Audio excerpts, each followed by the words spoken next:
Hi. இன்றைக்கி எங்கள் வீட்டுக்காரோட கொஞ்சம் காலையில் சண்டே ஆயிடுச்சு. அதனால் மதியானம் அவருக்கு தெரியாமல் சர்ப்ரைஸாக வந்துட்டேன் வீட்டுக்கு.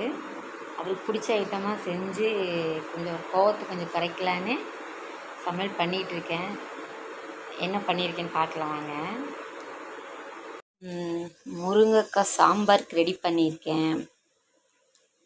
அப்புறம் காலிஃப்ளவர் இருந்தது, காலிஃப்ளவர் சில்லிக்கு ரெடி பண்ணி பார்த்துட்ருக்கேன். அரிசி ஊற வச்சுருக்கேன். கத்திரிக்காய் எங்கள் வீட்டுக்காருக்கு ரொம்ப பிடிக்கும். அது ஒரு பொரியல் மாதிரி வச்சு கொடுத்தா கொஞ்சம் நல்லா சாப்பிடுவாங்க. அது போக அப்பளம், தயிர், அது எப்பயுமே பண்ணுறது தான் ரெடி ஆகிட்டுருக்கு. இது போக அந்த கொத்தவரங்காய் பார்த்திங்கன்னா வேஸ்ட்டாக இருந்தது.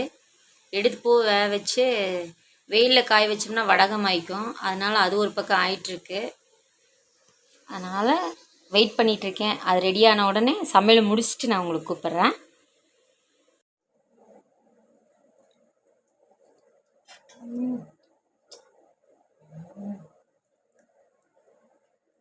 சாம்பார் ரெடி ஆயிடுச்சு. சாப்பாடு, அப்பளம், கத்திரிக்காய்,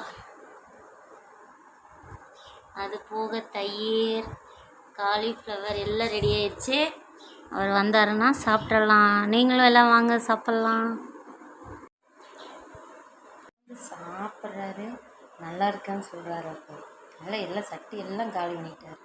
நம்மளே கேட்கக்கூடாது, அவரே கேட்க சொல்லக்கூடாது. ரெடி. சாப்பாடு ரொம்ப அருமையாக இருந்துச்சு. காலையில் உங்கள்கிட்ட சண்டை கட்டுனதுக்கு சாரி. இது மாதிரி டெய்லி சாப்பாடு செஞ்சு வைக்கினா சண்டை வராது. இல்லை அப்படின்னா டெய்லி வந்துடாது.